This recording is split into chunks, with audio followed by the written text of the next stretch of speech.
some sound. We'll start now. Good. I don't know how many of you went to the Thursday night Army parties dining out. It was perfect weather for the dining out for the Army. It was windy, it was cold, it was slimy, it was muddy. This is why we're in the airport.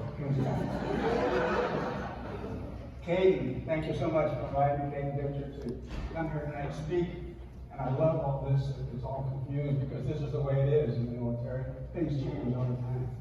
I was a little bit reluctant to come and speak, but when Caden said, free meal in the commons, I was in. I knew it was good for me. Caden asked me to talk about individual readiness and team unit readiness. And you can see right here in this slide, that unit's got it together because they got a woman out. Last year, most of you probably remember, I don't know where to stand, so I'll just wander around. Master Sergeant Whitney Roy Petrie, the recipient of the Medal of Honor for his gallantry in 2008 in Afghanistan, presented the Medal of Honor in 2011 by President Obama. And he and I have been in contact a couple of times since that speech. There's our picture together last year. And we talked about what makes a good fighting unit, and we came to an agreement on 3 things. I will talk about jobs tonight, but I don't really mean jobs. Because in the military, it's an attitude, it's a passion, because you're held to a higher standard in the military. You have to maintain a mental and physical higher standard. You're always thrown around, missing your family, you're gone for 7 months or more, you're thrown into a hot war zone. It's not quite the same as a job in civilian life. Number 2, there's probably a 1-year course, maybe longer, taught at the University of Portland about communication. It's so important to have communication for you in the Air Force, particularly listening. How many of us really listen? And then more importantly, how many of us really hear what the speaker is telling us? Those are things you have to work out as officers in the Air Force. And finally, and it really comes forward tonight, Semper Gumpy, we gotta be flexible. If you're not flexible, it's not gonna get done, just like it is tonight. We're using stand by this and stand by that, and I'm standing by, got this thing in my pocket to speak with. It's working fine. I am going to talk today about my 24-year career in the Air Force. And the reason I'm doing it is because it is an example of how I stayed within the system but was able to move forward quite well. I was going to show a lot of videos. Oh, that's me, by the way. And you might remember this guy from the movies Easy Rider. Yeah, I had a helmet just like that when I was in Vietnam. I'm not going to show all the videos. I'm not going to show any combat videos. I'm going to show just 5. As cadets and as junior officers, you probably feel you have no power whatsoever over your career, but you do. You can influence the rest of your career. And it all starts right here, Air Force ROTC, with your instructors here in the cadre and also your professors in the university. You have the power.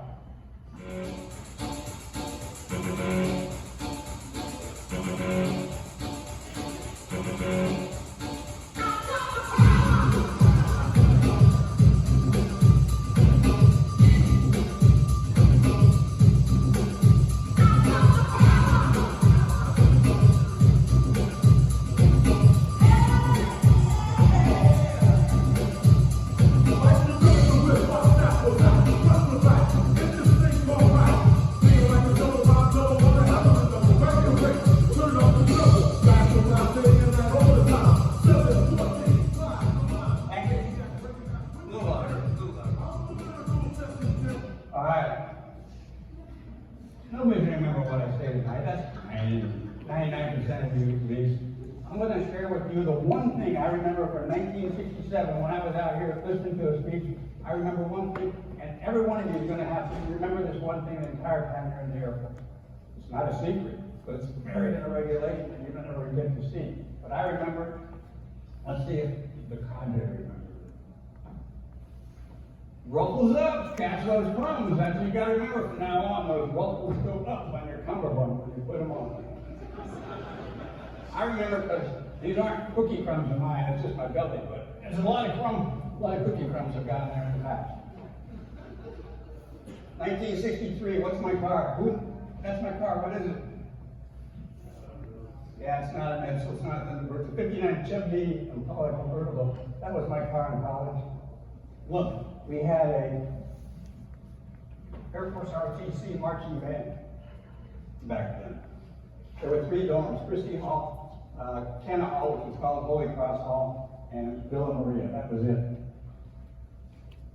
I think when we all graduate from college, we want to go into a position that employs our education. I was double major, psychology and sociology. I don't know if you get into ROTC today with that kind of degree. I'm not an engineer, but sociology, psychology was great in the 60s. My first assignment in the Air Force was interviewing young airmen for top secret and highly sensitive jobs throughout the United States. But of course, like Portland always is, this was going on. What do you suppose they were protesting this time? Come on. Vietnam War, absolutely. Vietnam War is going on. We're seeing scenes like this on TV every single night. It's the first TV war we ever had. We're seeing scenes like that. And I'm in a real cushy job. I'm in San Antonio with air conditioning. I can play golf every day. I have a pool, a swimming pool at my apartment. I can go to all these places. And these guys are in Vietnam getting beat up, some of them killed. So what can I do? I want to do something. I feel, okay, maybe it's a little bit self-serving, but maybe I should be a fighter pilot.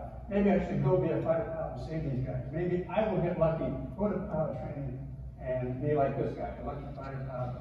Maybe I'll meet a Navy nurse like this guy.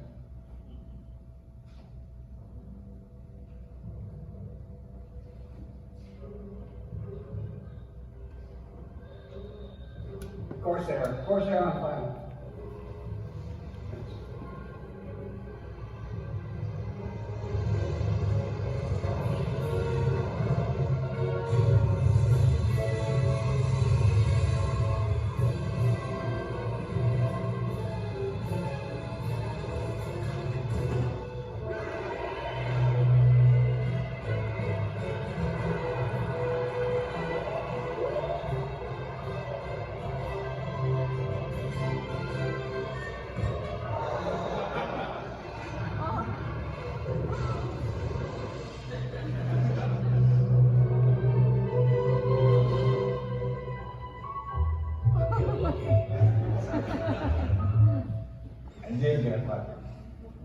Pilot training. I finished high enough in my pilot training class, number 2 out of 89 to started to get a fighter. I got double lucky. I met a beautiful University of Portland nurse. I married her. We were married for 54 years before she passed away 14 months ago. Great life together. On this, you see I've crossed out Webb Air Force Base. So this is the start of what I want to talk about tonight, how other people can help you. I was in San Antonio, and I didn't know I had impressed this colonel in the personnel business, but I was assigned to Webb Air Force Base in Big Spring, Texas. I know you've never heard of Big Spring, but it's between Lubbock and San Angelo. And he said, you don't want to go there. You want to go to the best Air Force base in the United States. He did. He got change orders to go to Williams Air Force Base. Both those bases are closed, by the way, now. I had my first choice. It could be either yeah, I'll say it's a F-105. But who's this? Who's this guy? Come on. That's come on. It's not me. Come on. Arnold Air Society. It's Richard Mallon. Aren't you the Richard Mallon? Holy all right, there's a little history here. Dick was my Mitchell Rifles commander in 1964. He's a pilot training to the Air Force. I wasn't going to talk about this, but since you don't know who the guy is, flew 106, he's got assigned 105s, he was flying 105Fs, Wild Weasel, meaning there's somebody in the back seat and they're working counter electronic measures. He shot down January 28, 1970. They think they see a shoot, but he's dead. His partial remains were returned to the United States 18 years later. His vaccine remains were never found.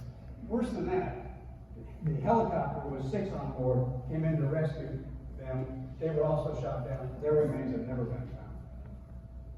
All right, now you got a little history, Dick Allen flight, so pass it on. Jeez. All right, but instead I chose to fly the A-1 Skyraider, which is no pretty jet, but it was the unsung hero of the Korean War with the Marine Corps and the Navy. And I wanted that because we were having all these prisoners of war. These guys were being shot down in North Vietnam and Laos and elsewhere. And the job of the Skyraider was to go find the survivor, protect the survivor, bring in the helicopters to pick up the survivor with PJ, the pararescue down on a hoist, and then protect the helicopters on the way out. I wanted the job. Bernie Fisher, great guy. I'm sorry he's not still alive. Medal of Honor, 1966, Washoe Valley. I'll talk about this. If there were a bar, we'd talk about it at the bar. Great guy, passed away. If you go to the Air Force Museum in Wright-Patterson, Dayton, Ohio, his Skyraider is parked there in the museum. So that's my airplane. I trained in that. Loved it. I'm off to the war. Me and 5 other lieutenants, 6 of us, lieutenants are going off to the war. We get to Travis Air Force Base because that's where we launched to Vietnam. And they say, whoa, not so fast. You guys are you must be the reason we're losing all our airplanes because you're too young. So they want us to be forward air controllers instead of the United States Army. So I go to forward air controller school in Hurlburt, and then the Army wants to push me out of airplanes at Fort Benning in Georgia. Perfectly good airplanes. I'm not sure why we're being pushed out of perfectly good airplanes. You think you just keep flying. But so we did that. And next thing you know, by the way, I had a really nice tight bird haircut the Army liked, but then when I got to Vietnam, I went back to Air Force regulations, wore my hair like that. So I am now a forward air controller with 1st Cavalry Division, Air Mobile, that's what AMP, at Phu Binh, South Vietnam. Greatest job ever, because I was protecting those guys on the ground. I was their eyes and ears. They were most of the time lost down there. Remember, we didn't have GPS. We had crappy maps from the French in 1953 or 4. So that's how they were getting around on the ground. That's the airplane I flew. These are the guys I supported. This picture here, I used to fly with the general. There was a brigadier general of brigade command. I'd fly with him, and we'd go out and visit the troops. And I always brought a case of pass-through ribbon because, nothing but the best of the guys in the jungle. And cartons of cigarettes, and I'd hand these out to the guys. They seemed to like it. Helicopter. Can you see the helicopter? Can you see the picture over there? All right. Yeah, that's the last time I flew in an Army helicopter. Another story we'll talk about at the bar. Yeah. Maybe it's your permission. Oh yeah, so I'm just about to say, hey, I'd like to do this. I want to go another year in Vietnam because I'm doing a great job. I want to do this. They say, no. We want you to go fly your Skyraiders because, we're losing too many. So I go north, and I'm now flying over Laos and North Vietnam, trying to find down flyers, A-1 Skyraiders, Jolly. Our call sign is Sandy, their call sign is Jolly, Jolly Green, and our motto was that others may live. All right, I don't know who has a pencil. One of you must have. I want you to look up now, but later, Roger Locker, one of the most famous search and rescue missions we ever carried out, Locher, write it down. And look him up. 22 days on the ground, almost in China, north of Hanoi. E&E, escaping the baby. We went in there, finally got him out. The lead Jolly and the lead Sandy were both awarded the Air Force Cross, second only to the Medal of Honor. You'll see by these numbers, there was a lot of work to be done. That would not be acceptable at any Air Force level today. But this was the Vietnam War. I'm not saying all of them were shot down where I was, and I'm saying all of them were shot down. Some of them were probably accidents. That's a lot of Air Force. I'll let you read that for a moment.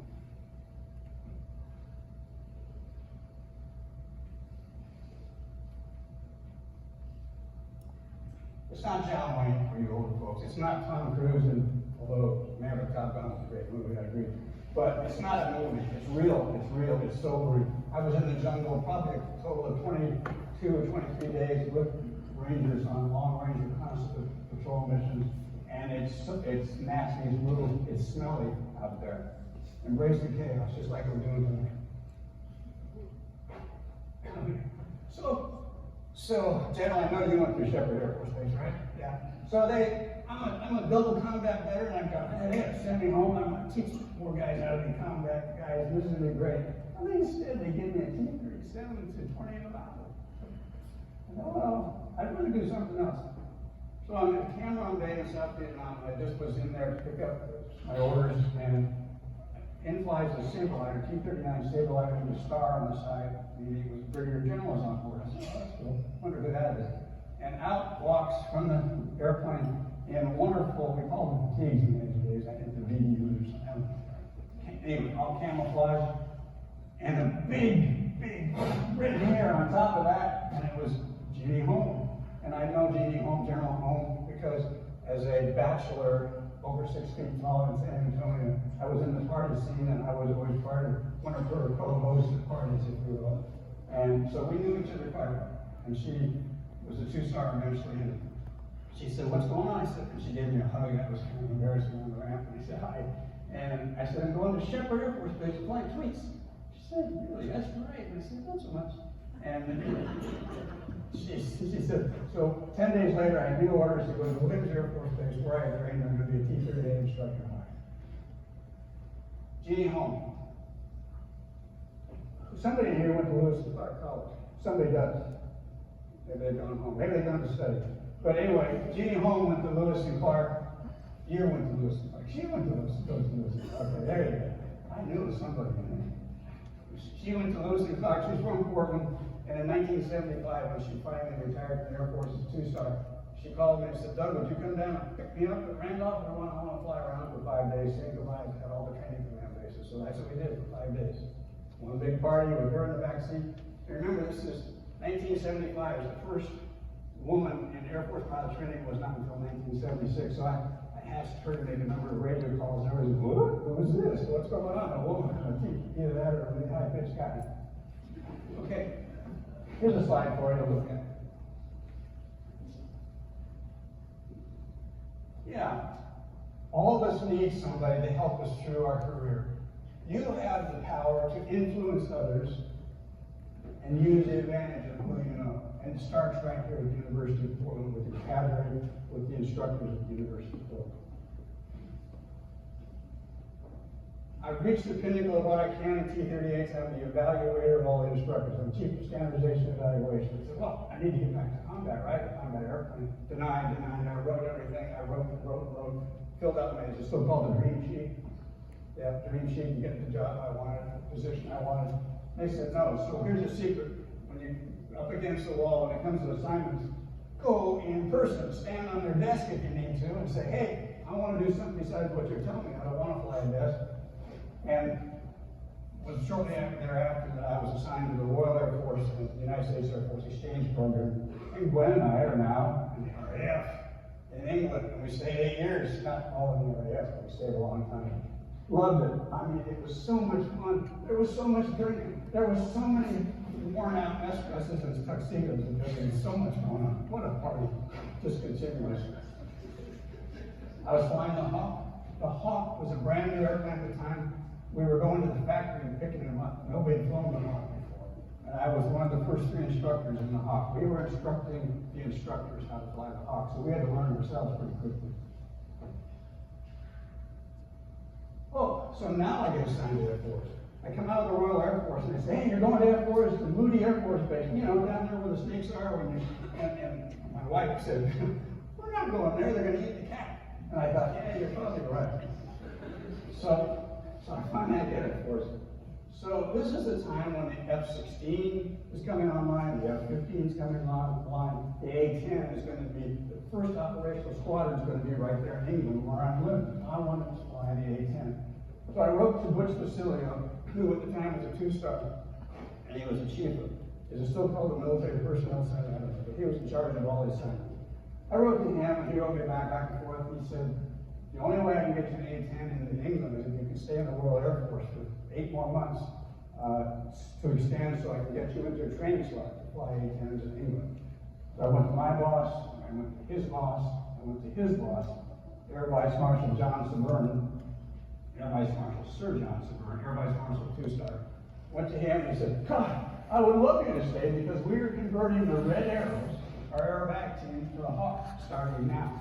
I want you to be one of my 2 leading instructors in the Hawk and fly with the Red Arrows. So I flew with the Red Arrows for 8 months, converted them into the Hawk from the NAP they were flying before, flew with them an entire season, almost always in the back seat, sometimes in the front seat.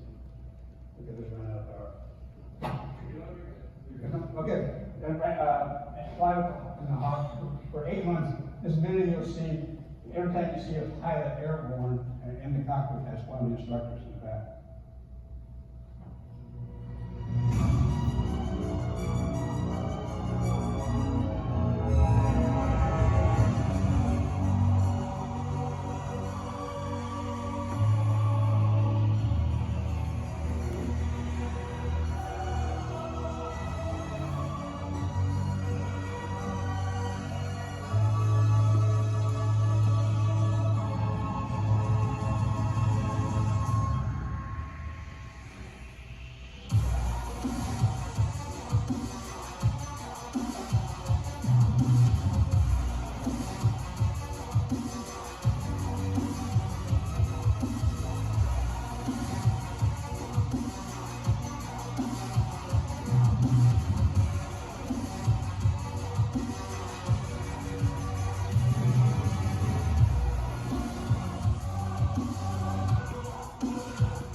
I got an A10 before I finished with the Red Arrows though.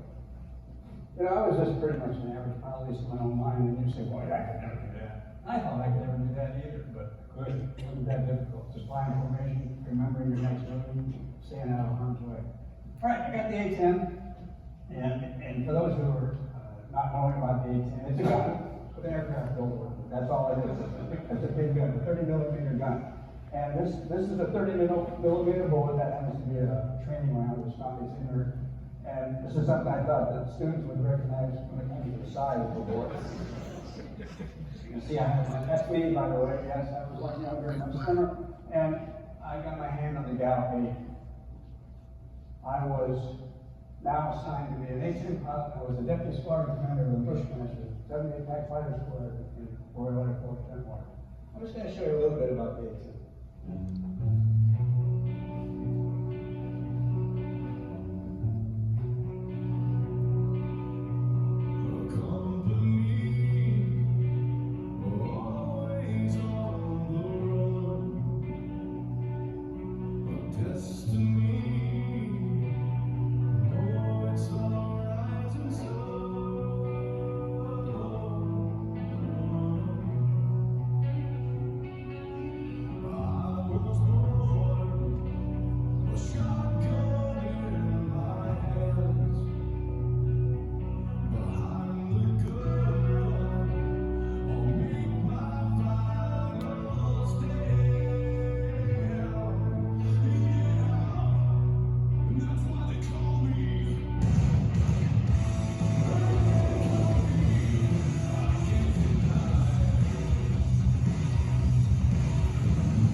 Last picture is of refueling, aerial refueling, KC-135. I love flying the A-10. I flew it for a number of years, almost 2,000 hours a day.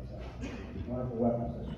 So I'm the deputy commander of the fighter squadron. I'm a major. Everybody else is a lieutenant colonel. I'm the only major. I'm really kind of moving up a little quickly, and so everybody's biting at my heels. They want my job because they're lieutenant colonels needing a job.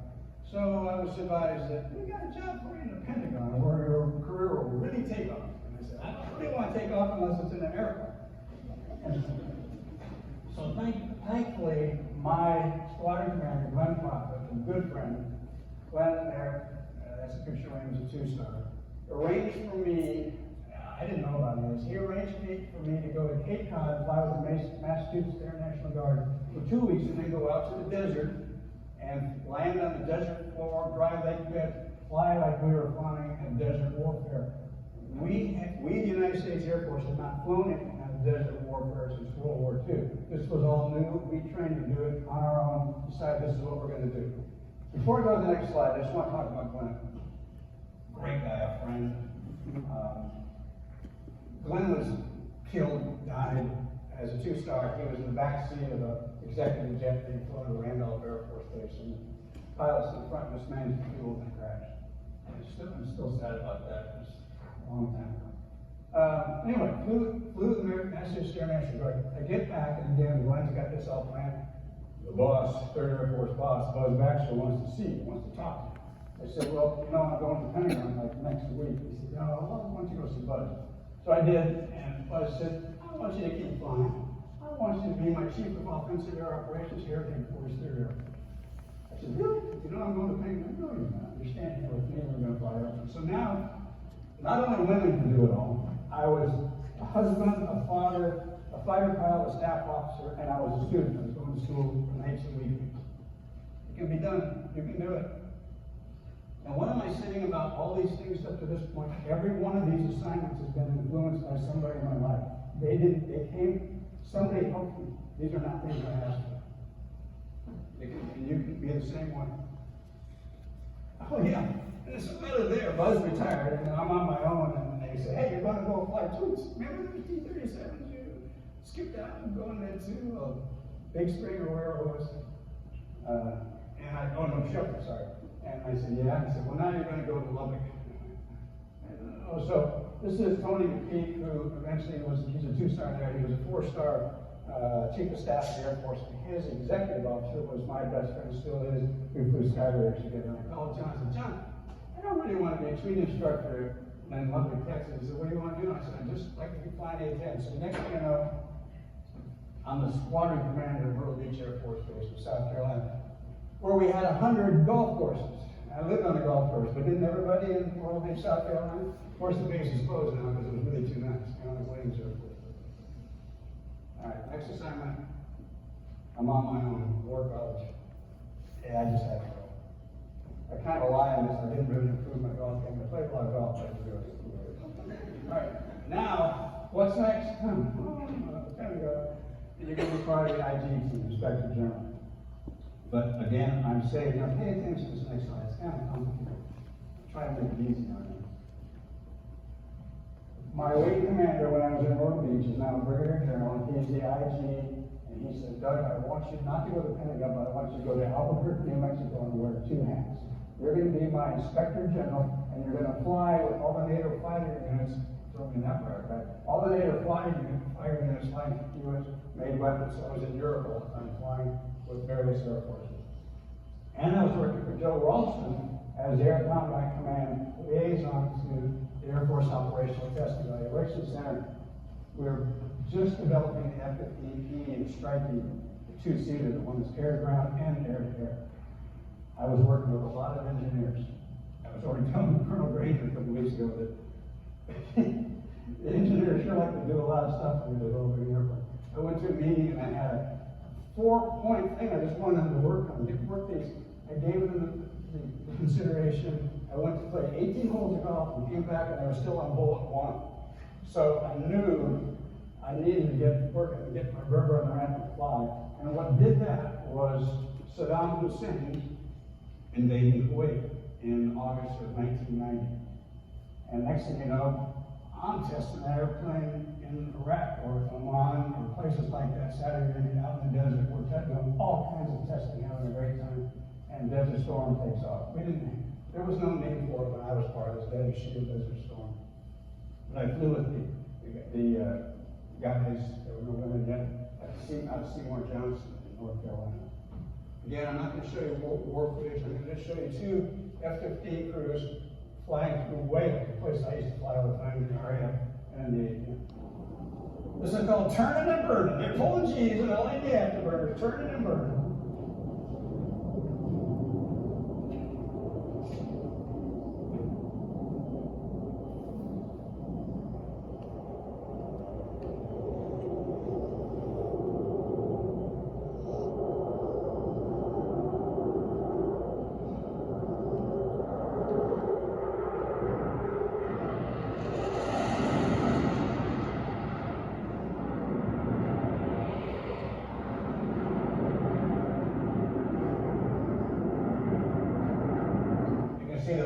aircraft, a little more experience about getting down the weeds, where number 2 was a little bit higher.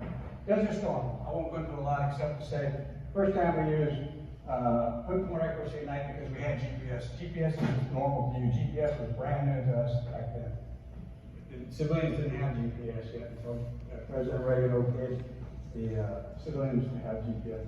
Around the clock refueling. I flew most every other night. Always took off at midnight, 1 o'clock in the morning, came home at 7 in the morning after being out hitting targets. Hit the tanker at least 5 times at night. That's the end of my Air Force career right there. That's not the end of this briefing, so hang on. I came back from Saudi Arabia where we deployed forward, and now Roger Whalen, who was commissioned second lieutenant with me in 1967, is now a pilot for Alaska Airlines. He gets me an interview with Alaska, and next thing you know, I'm scurrying around, retiring, and going to fly for Alaska Airlines. I flew for Alaska while I was still in the Air Force for 60 days on terminal leave. Yeah, I decided to throw this slide in there. When I was a cadet here, when I was an officer in the Air Force, I didn't hold back on my criticism or how I thought things could be better. When I was a junior, 300 cadet here, the 400 cadets ranked me number 24 out of 26 cadets because I was always calling for change. So they said, he's terrible, he's not going to make it. The next year, and so I kept trying to make change. The next year, second semester, I was the wing commander because the cadre decided I shouldn't. My only point here is be yourself. Do what's right. Speak up. That's all I'm telling you. You might get slapped around a little bit, but I think you'll recover if you are yourself and you're in the right. Some advice. When I was a major, deputy squadron commander with all those lieutenant colonels nipping at my heels, I was over-supervised. And I know I was over-supervised. My subordinates told me I was over-supervised, but I still did. I learned later that that was not the right thing to do. Here's one for you. And all of you have some experience in the service or in civilian life. The boss says, oh, I have an open door policy. Who wants to walk into the boss and say, hey, I understand you have an open door policy, shall we just chat? No, that doesn't work that way. You have to walk into other people's doors. You have to open up doors. You have to go to the workplace. You have to be where they are and communicate with them there. Don't expect them to walk in and say, yeah, you have an open door policy. You will make mistakes from today till the end of your life. And you'll make them in the Air Force. You'll make them just because that's a normal thing to do. But are they dumb mistakes? Don't make dumb mistakes. You can vote whether this is a dumb mistake or not. What's that top? What's the best? Take over.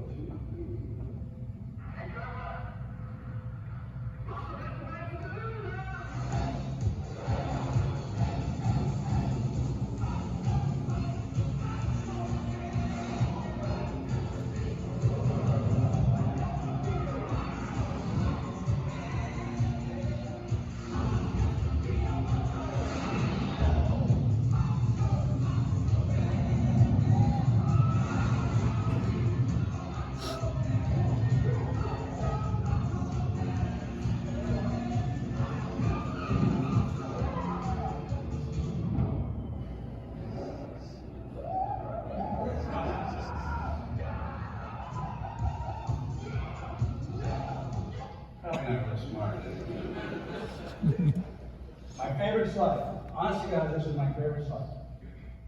It's teamwork.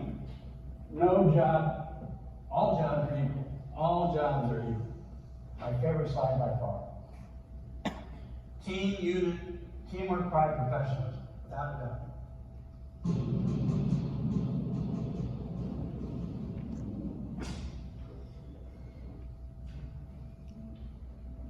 We never claimed to be heroes. Not when people asked us what we did in the war. We were just doing our jobs. Proud to be airmen. We never dropped a bomb. We weren't tail gunners. Some of us served without ever even touching an aircraft. When they asked us what we flew, we'd smile and say we flew death and shot down headaches. When you're part of the big picture, you might never see combat, but you might save a life. A chaplain, a doctor, a Most of those, we keep this Air Force functioning. Every base is like a city. Airmen live here. A lot of times as families. And we're the ones that keep these cities up and running. We support the mission, stateside or overseas. We're supply and contracting, finance, acquisition, medical, fuels, science and technology, childcare, and cooks, guard, reserve, active duty, and civilians. The outside world will call you a hero just because you wear the uniform or took an oath. That's respect, and that's fine. But we're not fighter pilots. We're not special ops, and that's fine too. We're not PJs pulling wounded out of live firefights. We're here for our country, and we're there for our fellow airmen. Always. If you're one of our airmen, and you need 25,000 gallons of fuel to appear out of thin air in the Arctic Circle, if you're losing your mind with worry because you can't get an email from your husband or wife, if you're sick and shivering, or if you need food, if you need your God in a hurry, if you need somebody to go above and beyond, and move mountains, step up, be a hero, and make it happen, no problem. Just doing our job. Aim high. Remember, it all starts right here at UP. Using advantage of people you know. I don't say take advantage of them. Let them help you. Remember what I said, you have the power. Everything you are learning here from the university, from the professors, from the cadre, Step 695, you are going to take forward with it. And your career is going to go forward because of what you've learned here. Why don't we give our cadre, please stand, our cadre, please stand, let's give them a round of applause.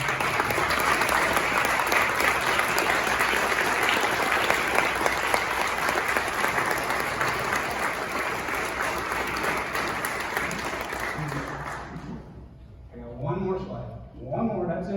I'm just going to let you read it.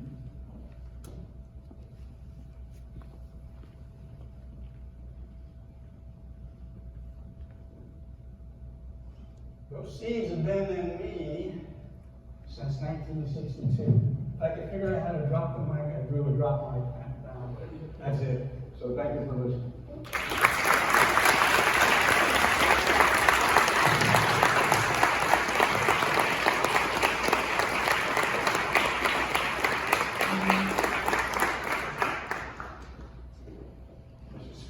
Says Colonel Edwards leaves the stage. As soon as I figure this out, I'll do it.